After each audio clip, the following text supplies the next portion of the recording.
Hi guys, this is Deepika and welcome to my kitchen. Today I'm going to make a chili recipe. Chili is like a Tex-Mex kind of a soup, or you can even call it a stew. By any means, this is not a traditional recipe. It's just my take on it. Seen a lot of videos, I've tried it many times. So I'm just using like different combinations. The name is chillies, but it's not made with chilies. It's actually chili beans. You make it with different types of beans, and then it's made with a veggie and tomato based broth. So let's go with the ingredients so that we can get started.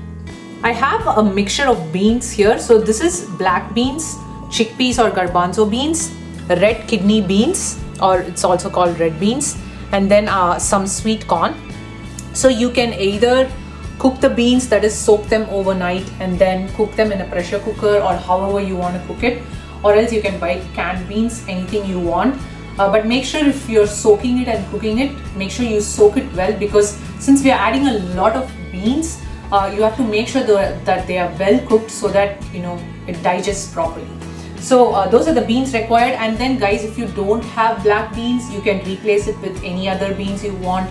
So it's just whatever beans you like, you can add whatever you want.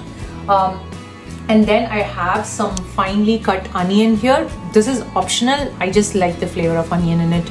And then I have some carrots and some yellow peppers. I'm not adding green peppers or capsicum to this because I don't want the flavor of capsicum to dominate. And then I have some tomato puree here. So I just took like 4 Roma tomatoes and I blended them in a food processor. That's it. You can even use store-bought tomato puree or tomato paste. And then I have some vegetable stock here. This is the vegetable stock I got in the store, but definitely you can make it at home. Just boil some vegetables in water and you'll get the broth. And then I have some green chilies here. This is optional, guys. I just like the heat of it. And then I have a mixture of spices here. So this is red chili powder. This is paprika, oregano, garlic powder, cumin powder, and I have a little bit of asafoetida or hing. I just like the flavor of it. It doesn't come through really well, but it kind of adds like a spicy flavor, so I like it. And then you can alter the spices if you want, for sure. I have some olive oil and salt. So as you saw, the ingredients are very easy. You can add whatever vegetables you want to this, whatever beans, as I said. It's just play with your creativity. That's about it. So let's start cooking now. So I have a pan heating here, or like a pot, because I just like to use a very deep pot for this. It just makes cooking easier. To this I'm going to add about a teaspoon or 2 of olive oil. Oil is heated. I'm going to add onions.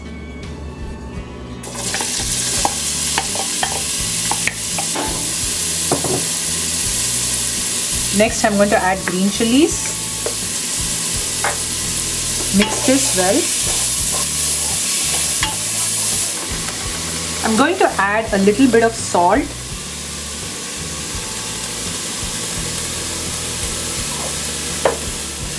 I'm going to let this cook for a few minutes. I don't want any color or anything on the onions, like just cook it for a couple of minutes and then I'll show you the next step. Next, I'm going to add my capsicum and carrot, or peppers and carrot.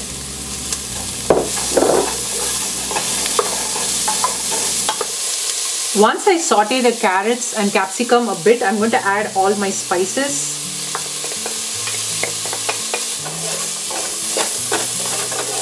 Right, in the meantime, reduce your flame. Once the spices wake up a bit in the heat, I'm going to add my tomato puree.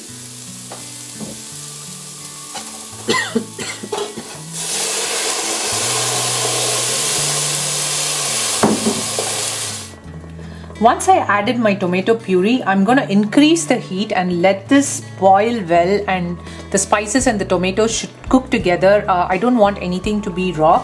So I'm going to let this cook in high heat for about 5 to 7 minutes maybe. And then I'll show you the next step. It's been about 8 minutes. As you can see, the tomatoes have started to cook really well. and the raw flavor of the spices are, you know, almost gone. At this stage, I'm going to add my veggie stock. Guys, if you don't have veggie stock, then just add water. It's fine. It's just gonna give like extra flavor. So I added about 1 cup of veggie stock. I'm going to add like about 2 cups of water because my broth was pretty, you know, flavorful. And also, I leave the measurements of all the ingredients below, so don't worry. So I'm adding about 2 cups of water. Then I'm going to add all my beans. Guys, I'm gonna use this as my lunch for the next 2 days. This serves about, you know, it comes to about 4 to 5 servings. Depends on what you eat it for. Like if you're just eating this as your lunch, then maybe 4 servings. If not, you know, if you're just having it as an appetizer or soup, then might be lesser. Can you see how colorful that is? So beautiful. And what I like to do is also, like, you know, take some of these beans and mash them up. You can even mash it and then add it. It's totally fine because that's gonna create like, you know, a thicker broth. But it's totally fine if you want to leave it like soupy and thin as well. I'm going to add salt for the remaining. I just added salt initially just for the onions. Give this a mix. I'm gonna cook it like for the next at least 20-30 minutes. The more you cook it, the more the flavor the beans are gonna get, so it'll taste better. So cook it as long as you wish to, and also if you have a slow cooker or something, then, you know, just put everything in it and you can cook it for even like overnight or at least like 4 to 8 hours.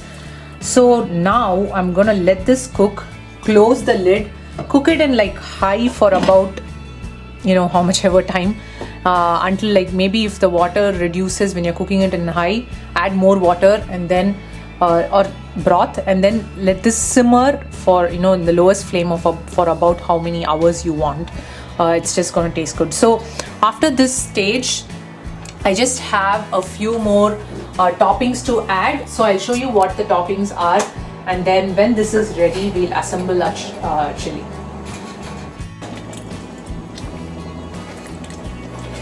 As you can see, my chili has nicely thickened. Guys, you can have it as thick or as thin you want. This is perfect for me. I think it cooked for about 45 minutes. If you leave it more, it's even better. I'm gonna eat it now, so I'm gonna stop. But it already smells so good. As it starts cooking, the flavor develops better. So that's the beauty of this. So now I'm gonna transfer this to a serving dish, and then I'll show you the toppings. My chili is ready. So I have my small topping bar here. So my chili is here. I have some tortilla cups. Actually, if you could buy like tortilla strips or tortilla chips, that will even be better. Then I have some mixed cheese, like mixed Mexican blend of cheese. And then I have some spring onions. You can even use cilantro. And then I have a couple of pieces of avocado and lime. I just like the creaminess from the avocado. So first I'm just gonna add the avocados. Top it with some green onions.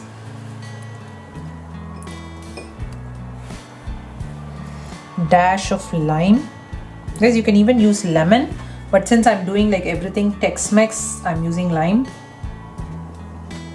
And then our cheese. Guys, again, cheese is optional. You can skip it. If you skip the cheese, then it's basically vegan. Then I'm gonna just crumble some tortilla chips on the top.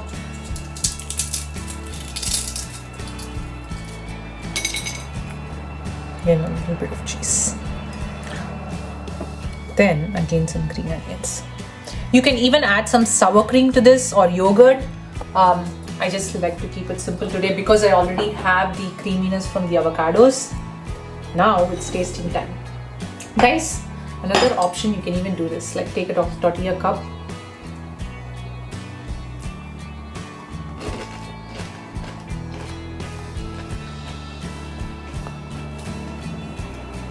It's so good.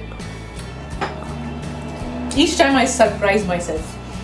And then the the dash of lime that came through so well, and the green onion as well. So now let's go to the soupy version of it. I'm gonna give a mix. You can just leave the cheese in there for it to melt a bit. You see, that's melting, guys. I'm so excited. Okay, come on, avocado. Okay, so I got a piece of avocado, I got some cheese, got some chips. You see the cheese melting. Need a second.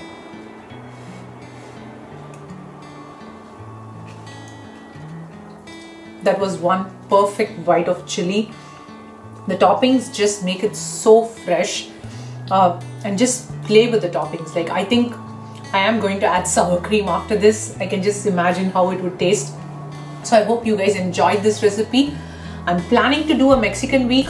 Hopefully that works. So keep checking out my channel for upcoming recipes.